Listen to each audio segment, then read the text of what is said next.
Somerset, England, November the 21st, 2021. Former soldier Colin Reeves arrives home after a family trip to see the town's Christmas lights switched on. He puts his 2 children to bed. But the day is to end in tragedy. I was stabbed. Right, when's My neighbour's husband and the mother. I went round Yeah. with a knife Okay.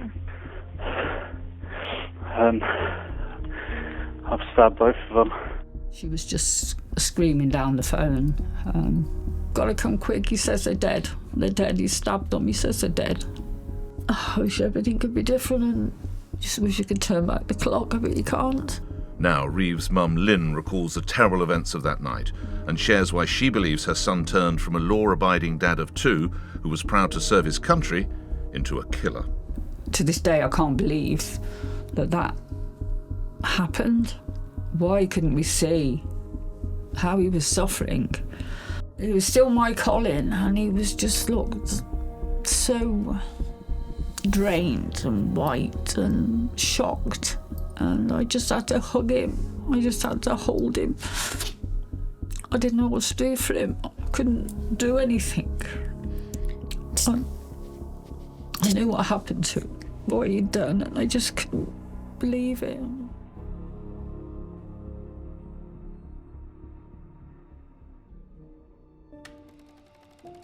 Reeves grew up with his mum Lynn and dad Brian in Wales, moving to Taunton in Somerset when he was 12. He joined the British Army aged 19 in 2002, passing the elite commando course. Reeves stayed in the army for 15 years, during which time he served in Afghanistan. He'd always wanted to go in the army, Colin. He'd always used to dress up in his army stuff and his, play with guns, and he did when he was 19. He went to Afghan. He used to have to repair trucks, put doors on them where they'd been blown off. Like any mother, Lynn worried constantly about her son, especially while he was in Afghanistan serving his country. I didn't listen to the news. As a mom, it's like, you want to protect your children. And there's nothing I could do for him while he was over there. It's just not listen to things and hope he was okay. It was Reeves' proximity to the Army's hospital in Afghanistan which Lynn believes left him particularly traumatised. He was also working near the hospital area where his commanding officer got killed. He'd seen a lot of his friends had been disfigured. I can't imagine what he'd seen. And he was also in the prison wing where they kept the Taliban. He was, at one point, he said one of them tried to attack him. In 2017, after 15 years of service, Reeves retired from the Army's Royal Engineers and went on to work as a lorry driver. He found it hard to settle into civilian life, but no one foresaw what was to happen on November the 21st, 2021. That afternoon, Reeves took his 2 children to see the Christmas lights switched on in the town with his mum Lynn and other family members. Lynn noticed that he spoke a lot about the army that day, showing her the St. Christopher necklace he'd been given by his grandmother to take to Afghanistan, and he spent some time looking at the displays of remembrance poppies. He walked around the poppies looking for, his regiment's one, and just taking his time walking around them. And he just got upset that he'd missed Remembrance Sunday. He always went. He always used to dress, put his medals on. But he'd missed it because he was doing a fun run for a charity, a children's hospice. Every time it was a Remembrance Sunday, as soon as the bugle was playing, he used to get very emotional. He used to sit there, tears running down his face. Lynn recalls that everyone seemed to enjoy the family trip. And we had a lovely evening. And I went on the Ferris wheel with his oldest daughter and he took a photograph of me. So he dropped me home at 5 o'clock that evening, gave him a kiss goodbye, and the girls went in, thought everything was fine. Lynn had no idea that the lives of 2 families were about to change forever. After dropping off Lynn, Reeves returned to his home in Norton Fitzwarren, Somerset, 5 minutes' drive from Lynn's house. And what happened later that evening made headline news and left an entire community in shock. At their home, once the children were in bed, Reeves' wife Kaylee suggested to him that they have a trial separation. In court, he would later recall sitting on the stairs crying, but said he had no memory of what happened next. Reeves was in fact sitting close to where his military plaque containing his ceremonial dagger, which he'd been given when he left the army, was on display. Reeves took the dagger out of its frame and climbed the fence between his home and his neighbours, Jennifer and Stephen Chappell. I just got out of the bath and my phone rang about 9:30, and it was Kaylee, and she was just screaming down the phone, Lynn, you've got to get here, you've got to come quick. I said, what? She said, it's Colin. So I was just talking to her, I just said to me, you've got to get up quick. I've got to go, it's something with Colin. So of course he couldn't hear the phone. I hadn't got it on loudspeaker. We just grabbed our clothes and got dressed and was getting in the car, and I was still talking to Kaylee, and she said to me, she said, where are you? You've got to come quick. He says they're dead. They're dead. He stabbed them. He says they're dead. Reeves had entered Jennifer and Stephen's home via their back door and stabbed them multiple times with his ceremonial dagger. Mercifully, their 2 young children were asleep upstairs and did not wake up. I just said, don't be stupid, Kaylee, what are you talking about? So she said, please come, hurry. And we just got in the car, and he's only 5 minutes up the road. We just got luckily it was quiet as anything that evening, Sunday evening, and my husband just flew. He didn't know what was happening. He thought Colin had done something to himself. We arrived at the house, and then Kaylee opened the door, was just screaming at us, and I just ran in, and she just fell to the floor. I tried picking her up, and my husband said, where's Colin? She said, he's in the front room. He shut the door, so he didn't know what to expect, because he hadn't. And he opened the front door, and Colin was on the phone to the police. You're through to the police. What's the location of your emergency? I was stabbed. Right, when's My that? neighbour's husband and the mother. Right, where are you at the moment? Rise. Okay. Rise, is that Rise? Yes. All right, okay. Where did the incident happen? Sorry? Where did the incident happen? All right, okay. And are you safe at the moment? Yes. Right, have you got any injuries? Whereabouts have you been stabbed? No, not me, the neighbours. The neighbour's been stabbed. By who? By me. By you? Yes. Right, okay. And where are they? Are they in their house? Yes. All right, stay on the line for me, okay? How bad are the injuries? They've both been stabbed a couple Right, of times. Several times. All right, stay on the line for me, okay? Are you in your house on your own? No, I'm with my wife, my children in bed. All right, okay. All right, tell me exactly what's happened. Tell me exactly what's happened. Take a deep breath. I went round Yeah. with a knife Okay. and I've stabbed both of them. All right, how many times? I don't know, a couple of times each, not 2 or 3 times each, maybe. Okay. Are they still conscious and breathing? I don't think so, no. Okay. Okay, are you at home now? Yes. And are they males or females? One male, one female. Okay. And you're currently in, are you? Yes. All right. All right, stay on the phone to me, okay? What's your name? Colin Reeves. All right, Colin. How are you spelling your surname? R-E-E-V-E-S. All right. And did you say your wife is with you? Sorry? Did you say your wife is with you? Yes. All right. What kind of knife did you use? It was a dagger. Okay. All right, just stay on the line for me, okay? We're going to get some help out there as soon as we can. My husband opened the front door, and Colin was on the phone to the police.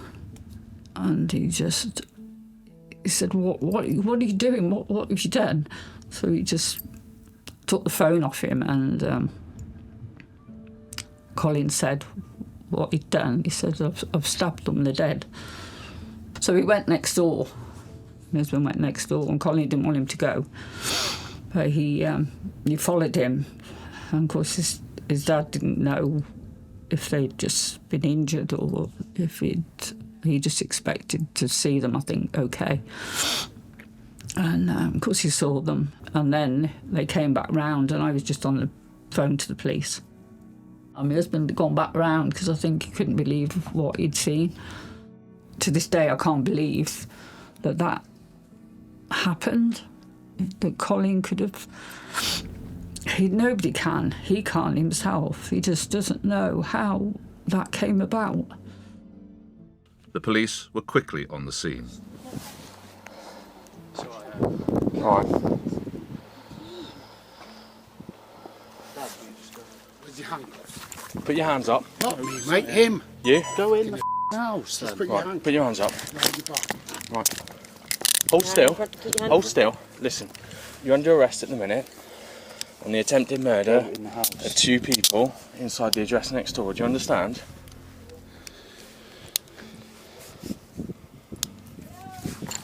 Okay. Let's walk over here a minute, out the way. Can you guys just... All right, that's fine. We'll sort it. What's your first name? Colin. Colin. He was still my Colin, and he was just looked so drained and white and shocked. And I just had to hug him. I just had to hold him. I didn't know what to do for him. I couldn't do anything. I knew what happened to him, what he'd done, and I just couldn't believe it. I just said, what happened? What did you do? And he just said, I had to protect my family, Mum. I had to protect my family. On arriving at the police station's custody unit, Reeves said he was confused and that he didn't understand why he was there. When told about the murders, he said he was just doing his job and it was an operation. How are you feeling yourself now? Right. How are you feeling in yourself now? Confused. Okay. Is there anything I can help? Do you have any questions? What I can help with at the moment? Don't understand why I'm here. Why you're here? So, the allegation is that this evening, 2 people have been stabbed, okay, and have subsequently died. And you have called the police to say that you have stabbed 2 people. And so, because they're dead, you've been arrested on suspicion of murder. That's why you're here.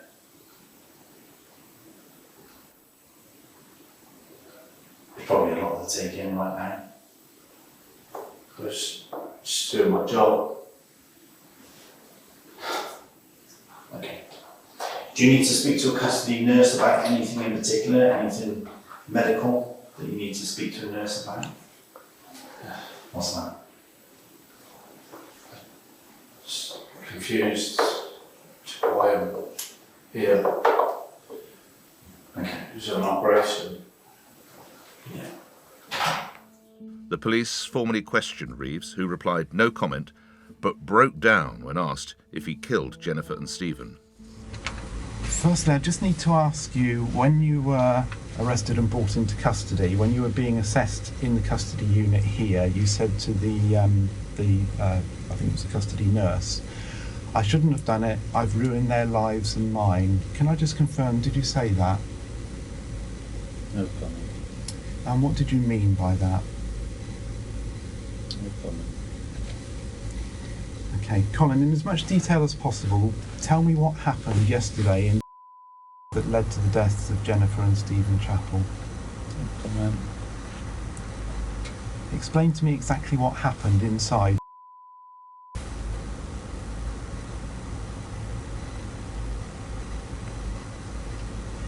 Did you kill Jennifer and Stephen? No comment. How were you involved in their deaths? No comment. Evidence later presented in court showed there'd been an ongoing disagreement between Reeves and Jennifer and Stephen over parking spaces at the front of their homes, which started when the Chappells bought a second car. Although it seems the two couples had initially been friends, relations had soured, and Jennifer had reported Reeves to the police for verbal abuse, but said she did not want formal action taken. Inspector Neil Mead, and I'm one of the SIOs on the Major Crime Investigation team.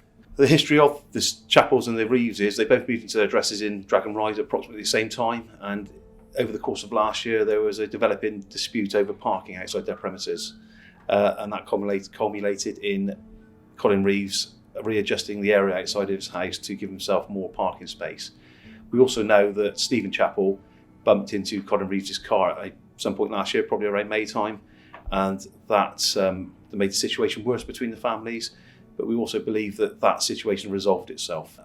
There was no indication that this dispute was anything other than a run-of-the-mill neighbour dispute that we were working to resolve. In court, Reeves stated that he could not remember the killing, but saw a white light, likely the neighbour's security light, which in the army was usually a flare and meant something was going to happen. A subsequent investigation by the Independent Office for Police Conduct into the police response to the Chappells' report of verbal abuse found that there was no indication from Reeves's previous conduct that physical violence or a double murder was even a remotely foreseeable possibility. Mum Lynn firmly believes her son's actions were triggered by post-traumatic stress disorder, PTSD, from his experiences as a veteran of Afghanistan. I feel that it wasn't Colin, it was to do with his training.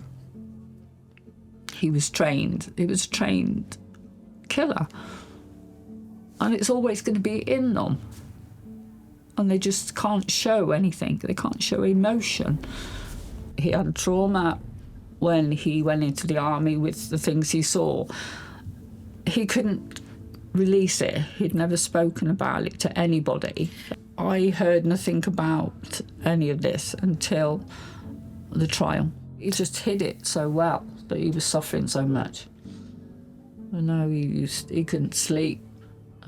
He used to pace right, he couldn't stand loud noises. But he never said much to us at all about any of this. Yeah, and that's it. That's why I feel that guilt that we should have seen that he was, but he just hid it so well. Yeah, and yeah, of course he was really suffering. But experts had differing views on whether PTSD played a part in the murders.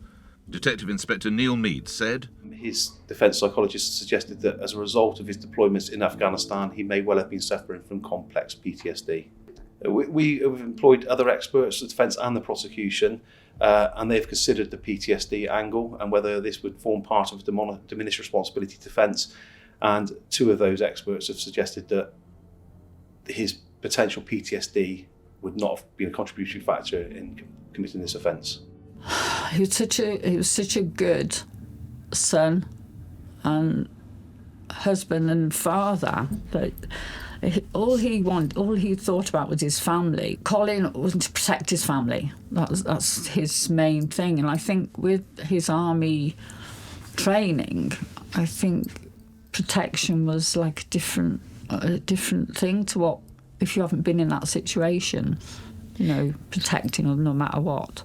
At his trial at Bristol Crown Court in 2022, Reeves denied murder but pleaded guilty to manslaughter due to diminished responsibility. His barrister told the jury he had significant mental issues and that he was not in his right mind at the time of the killing. But after 5 hours of deliberation, the jury unanimously found him guilty of murder, and he was sentenced to life with a minimum term of 38 years. Sentencing Reeves, Mr. Justice Garnham said the brutal attacks were unprovoked and unjustified, and that as a result of his murderous behaviour, 2 children had been left orphaned, causing them lifelong harm. After the verdict, Detective Inspector Neil Mead read a statement on behalf of the family. No verdict will bring back our beautiful Jennifer and Stephen. If anything, this past 10 days prolonged us finding out how Jennifer and Stephen spend their final moments. The support of my family and friends has been what got us through the past 7 months. The support we received from Jennifer and Stephen's friends shows how loved they both were. We now ask that we are left to process this in our own way, to be able to breathe properly and move forward as best we can.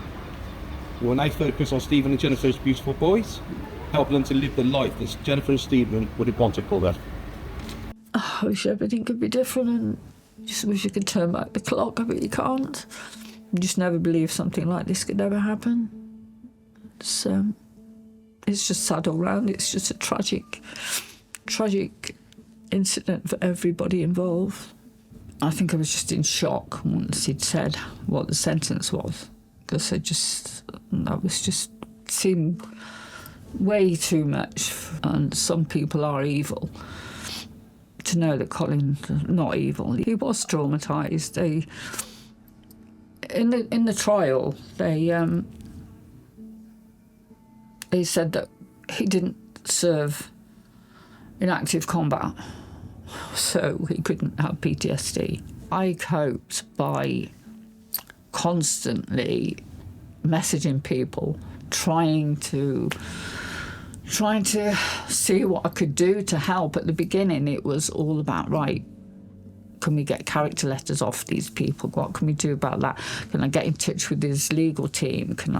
I was just trying. My head was just filled with everything to help him, to help try and make sense and make people understand that it wasn't Colin that had done this. It was his mental health. He had just gone into army mode. It was just an action that he did thinking. Psychologists said he'd got complex PTSD, anxiety, depression, disassociation. And that was my guilt, is that why couldn't we see how he was suffering? Lynn pinned her hopes on an appeal, and in 2023 the 3 appeal judges did reduce his sentence. Taking into account Reeves's depression, military service, confession and remorse, his minimum term life sentence was reduced from 38 years to 35. It hurts me so much to see him so lost and so sad. He's just broken. He used to come and help us. He used to come and help in the house. If he needed anything doing, he'd pop round. Need the hedge cutting, he'd come and do that. I just miss him so much. And it's like being bereaved, because I just miss him just suddenly turning up at the door. Like many mothers of convicted murderers, Lynn has struggled not only with her own feelings, but with many people's attitudes towards her. Yeah, they just blame you the same. They say, oh, you know, it's the way you brought him up, it's the way everything was. We didn't get any help from, we didn't get any support. Visiting her son is a challenge, as he is being held in a prison in the north of England, while Lynn lives in the southwest. But then as the time goes on, in a way, it's like I've still lost Colin. He's so far away. We go once a month. It's about £400 by the time we've gone. Lynn is convinced that better support for those leaving the army would reduce the risk of such tragedies. She has strong views on the support that must be given to veterans. I don't think they should be given a piece of paper at the end of their service. Sign this, tick all these points. Do you think you need help? Do you think you can manage it? And there's just a list of questions to tick. A man that doesn't want to ask for help, that doesn't think he needs help. The amount of people that we had get in touch with us, ex-army, that have made friends with us, that said, I'm suffering too. I know where he's going. I'm just, what help does the army give them afterwards? It's not, they shouldn't just leave it. I think they should be reassessed after so long of leaving and seeing how they're coping, if they've managed to get a job, what their financial situation is, everything like that. I don't think there's enough done. Soldiers, I think, they have to keep their emotions held in and deal with situations. And I think that is why the army needs to do so much more for them. I just hope that something can be done, because, you know, people's lives are involved. Because they're a man, they're a soldier, they can't ask for help. At the trial, deeply moving written tributes by Jennifer and Stephen's family members were given to the judge to consider ahead of sentencing. Some were read to the court. Jennifer's mother described her experience as like living in a horror movie that is on an infinite loop, and Reeves' actions as depraved and evil. The chapel's friend, Melanie Champion-Smith, also gave an interview about the impact of the killing. And he's going to get to see his children, and Jen and Steve are never going to get to see theirs. And, you know, there's going to be no birthday cards, Christmas cards, presents. They've got none of that anymore, because he took that. He chose his life sentence when he opened that back door that day and committed the crime that he did.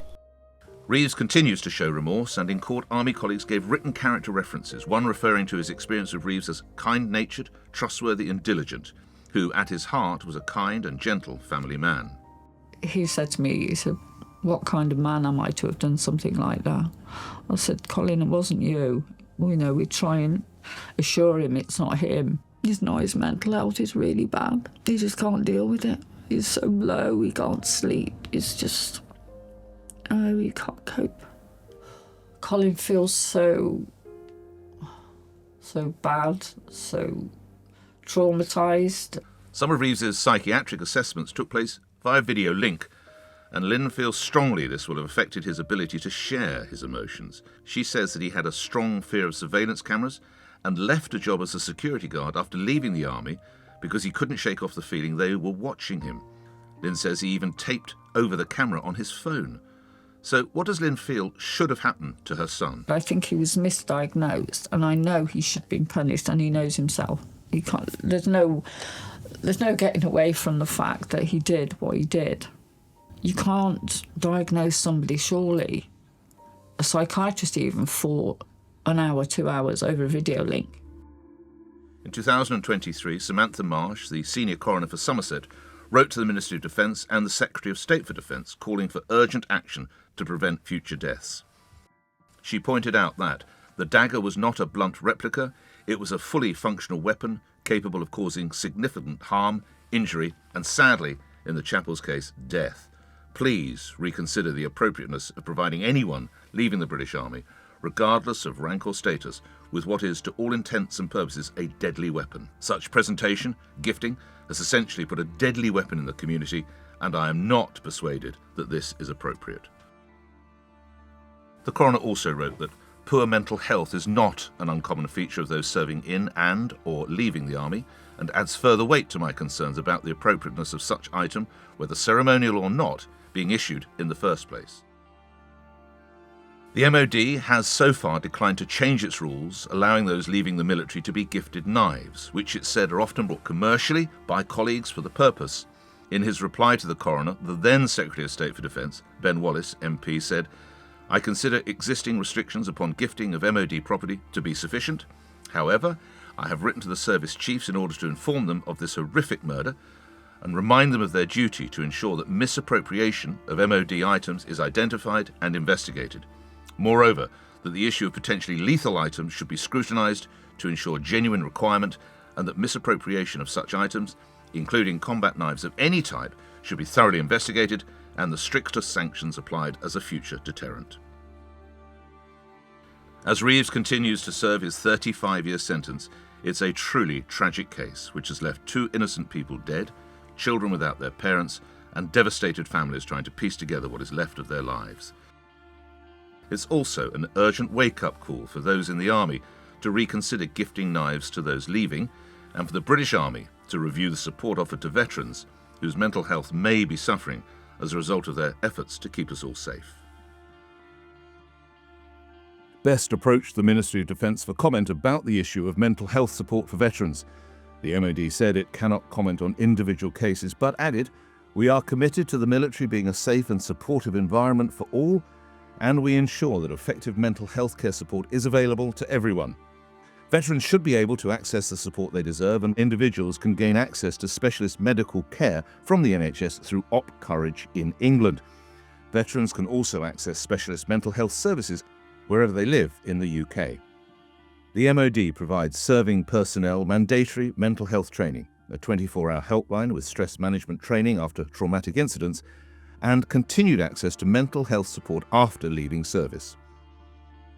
Best approached the CBS for comment on Lynn's concerns that the psychological assessments were done by video link.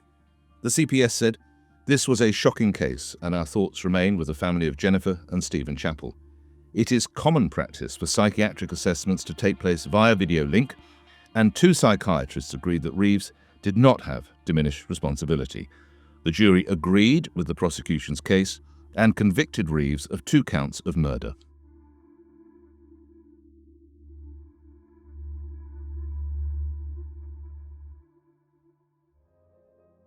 Next time on Mums of Murderers, we talk to Joanne Smith, whose daughter Emma Jane Magson killed her boyfriend James after a night out. Emma never went out that day and planned to kill somebody. For me, it's a night gone wrong, and I know he's lost his life, and I know that, but she didn't mean to do it. She didn't want to die. That's what it is. Listen, we need to find out what's happened. I don't care as long as he's alive. It's a mum's worst nightmare. It's horrible.